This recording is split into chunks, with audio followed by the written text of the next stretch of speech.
I'm an entrepreneur.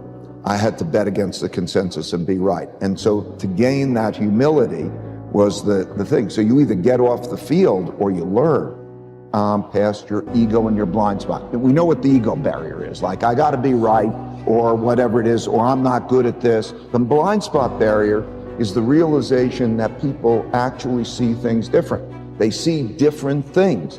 Like, somebody will see the big picture, somebody will see the detail. They'll focus on different things, almost like a color spectrum type of thing. And if you realize that you will see a part of that spectrum and other people will see the other part of the spectrum, and so that you really need to, when you go above yourself, you really need to orchestrate all those ways of seeing, because you are not just one of those people that's got to do it yourself. Your way of being the success is to go above it and be the orchestrator and know what you're good at and what you're not good at. So it's almost like, if you want your life to be successful, you will not let yourself do certain things because you're just no good at them. First of all, if you do make your passion and your work the same thing, then it's great, right? Because your passion, whatever it might be, you're a painter or you're an entrepreneur or whatever that is, and you find that more enjoyable than going to a ball game, let's say, then that becomes a passionate thing. That's one thing. Second, to know how to work with people who can do things really well, to get the most leverage out of people, okay? Third, how do you get yourself really, what are the right work habits? How do I get it done without me doing it? Who's the best to do it, and how do I get it? And all of a sudden you open yourself up to all different possibilities of how you can do that, right?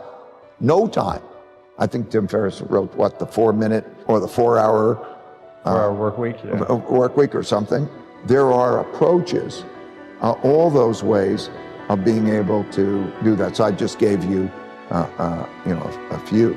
If you want self-discovery, then you'll find your ways of getting the self-discovery. They'll appear all around you. And yes, you have your nature, the thing that pulls. Don't be, a round peg in a square hole.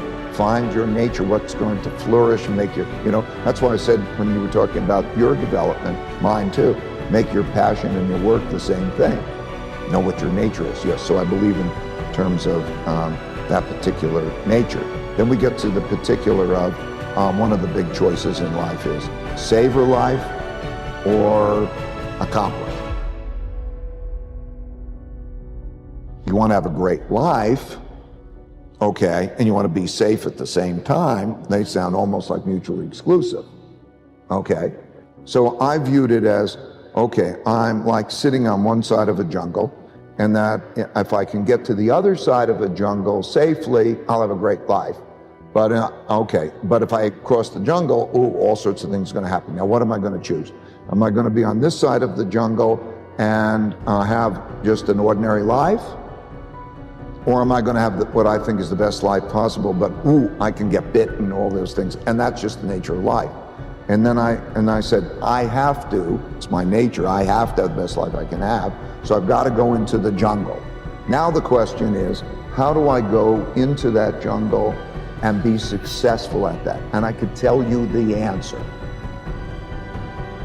The answer is, first, by worrying about what I don't see that I might be wrong with, and to do it with people who see the things that I might not see, and we are all doing it as a mission to get through that jungle well together. And when I went through that jungle, and we do that together, the thing I found out, which is so wonderful, is I don't want to leave the jungle. I don't want to get to the other side, because I want to be with those people on that mission, and that whole experience becomes great. So I found my way to be successful in the jungle, to get to the other side, and I found out what really is a great reward.